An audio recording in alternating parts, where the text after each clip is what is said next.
Yes അസ്സലാം വലൈക്കും. അപ്പോൾ ഇന്ന് ഞാൻ വന്നിട്ടുള്ളത് നമ്മുടെ മെയിനായിട്ടുള്ള കടിയായ പത്തലിൻ്റെ റെസിപ്പി ആയിട്ടാണ് വന്നിട്ടുള്ളത്. നമ്മുടെ നാട്ടിലെ മെയിനായിട്ടുള്ളൊരു ഫുഡാണ് കേട്ടോ ഈ ഒരു പത്തൽ എന്ന് പറയുന്നത്. അപ്പോൾ ചില നാട്ടിൽ ഇഡ്ഡലി ആയിരിക്കും, അല്ലെങ്കിൽ ദോശയായിരിക്കും. അതുപോലെ തന്നെയാണ് നമുക്ക് ഈ ഒരു പത്തൽ. അപ്പോൾ പത്തൽ ചുടാൻ വേണ്ടത് പുഴുങ്ങലരിയാണ്. അപ്പോൾ ഞാനിവിടെ എടുത്തിട്ടുള്ളത് ഏത് പുഴുങ്ങലരിയും നിങ്ങൾക്ക് ഉപയോഗിക്കാം കേട്ടോ. അപ്പോൾ ഇവിടെ എടുത്തിട്ടുള്ളത് നുറുക്കുണ്ടല്ലോ പുഴുങ്ങലരീൻ്റെ കടയിൽ നിന്ന് മേടിക്കുന്ന, അതാണ് എടുത്തിട്ടുള്ളത്. 4 ഗ്ലാസ് എടുത്തിട്ട് അതിലേക്ക് വെള്ളം ഒഴിച്ച് വെക്കുകയാണ് ചെയ്യുന്നത്. സാധാരണ പച്ച വെള്ളമാണ് കേട്ടോ ഒഴിക്കുന്നത്. ഇത് നമുക്ക് രാത്രി, ഞാനിപ്പോൾ ചെയ്യാൻ പോകുന്നത് രാത്രി കുതിർത്തി വെച്ചിട്ട് രാവിലെ അരക്കാനാണ് പോകുന്നത്. 8 മണിക്കൂറെങ്കിലും ഇത് കുതിർത്തി വെക്കണം കേട്ടോ. എന്നിട്ട് വേണം ഇത് നല്ലോണം കുതിർന്നതിന് ശേഷം ഞാൻ കഴുകിയിട്ടാണ് ഇത് അരക്കാൻ പോകുന്നത്.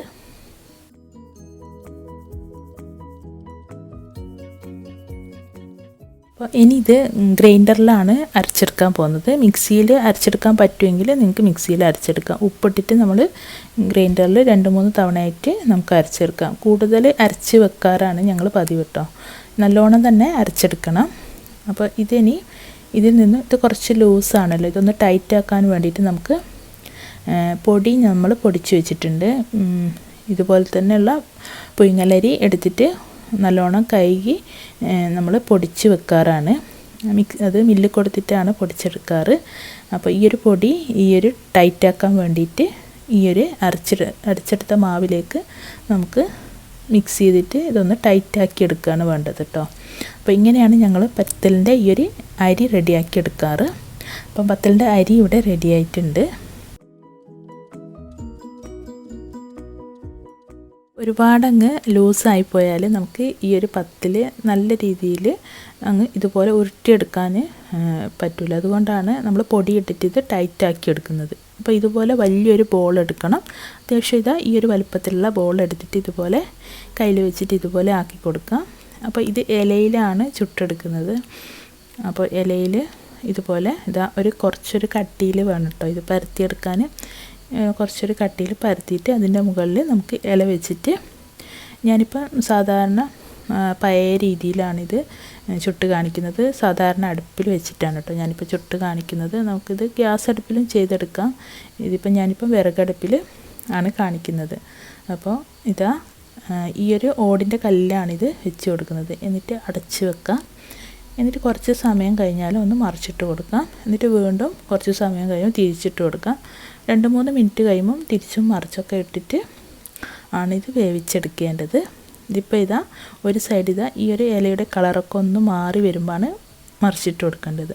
വീണ്ടും നമുക്ക് ഈ ഒരു സൈഡ് ഒന്ന് വാടി വരുമ്പോൾ മറിച്ചിട്ട് കൊടുക്കാം. അങ്ങനെ തിരിച്ചും മറിച്ചൊക്കെ ഇട്ടിട്ട് ഇത് വേവിച്ചെടുക്കുകയാണ് വേണ്ടത്. അടച്ച് വെക്കണം കേട്ടോ. ഇതുപോലെ അടച്ച് വെച്ചിട്ട് വേണം ഇത് വേവിച്ചെടുക്കാൻ. അപ്പോൾ ഇതിപ്പോൾ 2 സൈഡും തിരിച്ചും മറിച്ചൊക്കെ ഇട്ട് വേവിച്ചെടുത്തിട്ടുണ്ട്. ഇനി ഇതുപോലെ ഒരു കയ്യിലെടുത്തിട്ട് ഒന്ന് സൈഡ് ഇതുപോലെ ആക്കി കൊടുത്തിട്ട് ഒന്ന് ഉരുട്ടിയെടുക്കുകയാണ് വേണ്ടത്. ഇനി നമ്മുടെ ഒരു പത്തൽ ഇവിടെ റെഡി ആയിട്ടുണ്ട്. അടുത്ത പത്തൽ നമുക്ക് ഈ ഒരു രീതിയിൽ തന്നെ ചുട്ടെടുക്കാം. അപ്പോൾ ഇതുപോലെ ചുട്ടെടുത്തിട്ട് നിങ്ങൾക്ക് തേങ്ങാപ്പാൽ ഇതിൻ്റെ മുകളിൽ ആക്കണമെങ്കിൽ അങ്ങനെ ആക്കി കൊടുക്കാം. അപ്പോൾ ഞാൻ ഈ ഒരു പത്തലിന് കറിയാക്കി ഇന്ന് ഞാനിവിടെ കറി ചെയ്യുന്നത് മുരിങ്ങ ഇല വെച്ചിട്ടുള്ള കറിയാണ് ഞാനിന്നിവിടെ കാണിക്കുന്നത് കേട്ടോ. മുരിങ്ങ ഇലയും പത്തലും നല്ല ടേസ്റ്റാണ്.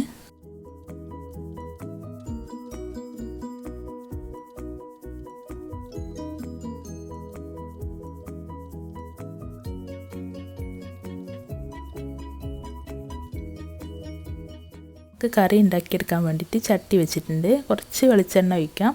ഇതിലേക്ക് 3 ചെറിയ ഉള്ളി ഒന്ന് ചെറുതാക്കി ഒന്ന് കട്ട് ചെയ്തിട്ട് ഇട്ടിട്ടുണ്ട്. പച്ചമുളക് ഇട്ട് കൊടുത്തിട്ടുണ്ട്. അതൊന്ന് വാടി വരുമ്പോൾ നമുക്ക് നുള്ളി ഇട്ട് വെച്ചിട്ടിരിക്കുന്ന ഈ ഒരു മുരിങ്ങ ഇല ഞാനിപ്പോൾ കഴുകി ഒരു അരിപ്പയിൽ ഇട്ട് വെച്ചതായിരുന്നു. അതിട്ടിട്ട് ഒന്നങ്ങ് വഴറ്റി കൊടുക്കാം. ഇനി ഇതിലേക്ക് മസാലയായിട്ട് ഒരു 1/4 ടീസ്പൂൺ മഞ്ഞൾപ്പൊടിയും ഒരു 1/2 ടീസ്പൂണിൻ്റെ അടുത്ത് മുളക് പൊടിയും ചേർത്ത് കൊടുക്കാം.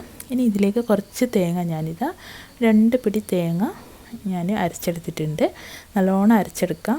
എന്നിട്ട് ഇതിലേക്ക് ഒഴിച്ച് കൊടുക്കാം. ഇതിലേക്ക് ആവശ്യത്തിനുള്ള ഉപ്പും ഒഴിച്ച് ഒന്ന് നല്ലോണം തിളച്ച് വന്നാൽ നമ്മുടെ കറിയും ഇവിടെ റെഡി ആയിട്ടുണ്ട്. അപ്പോൾ ഈ ഒരു പത്തലും മുരിങ്ങ കറിയും നല്ല അടിപൊളി ടേസ്റ്റാണ് കേട്ടോ. അപ്പോൾ ഈ ഒരു പത്തലിൻ്റെ കൂടെ ഞാൻ ഒരു തേങ്ങാ ചമ്മന്തിയും കൂടി അരച്ചെടുക്കുന്നുണ്ട്. അപ്പോൾ ചൂടുള്ള പത്തിലും അതുപോലെ തന്നെ ചമ്മന്തിയും നല്ല ടേസ്റ്റാണ് കേട്ടോ. എനിക്ക് ഭയങ്കര ഇഷ്ടമാണ്. അതുകൊണ്ട് ഞാനൊരു ചമ്മന്തിയും കൂടി ഇവിടെ ഉണ്ടാക്കിയെടുക്കുന്നുണ്ട്. അപ്പോൾ ഈ ഒരു ചമ്മന്തിയും കൂടി റെഡി ആയാൽ നമുക്ക് പത്തിൽ കഴിക്കാം. അപ്പോൾ ചൂടോട് കൂടെ തന്നെ പത്തിൽ കഴിക്കണം, എന്നാലാണ് കേട്ടോ നല്ല ടേസ്റ്റ്, നല്ല സോഫ്റ്റും അതുപോലെ തന്നെ നല്ല ടേസ്റ്റും ഉണ്ടാവുക.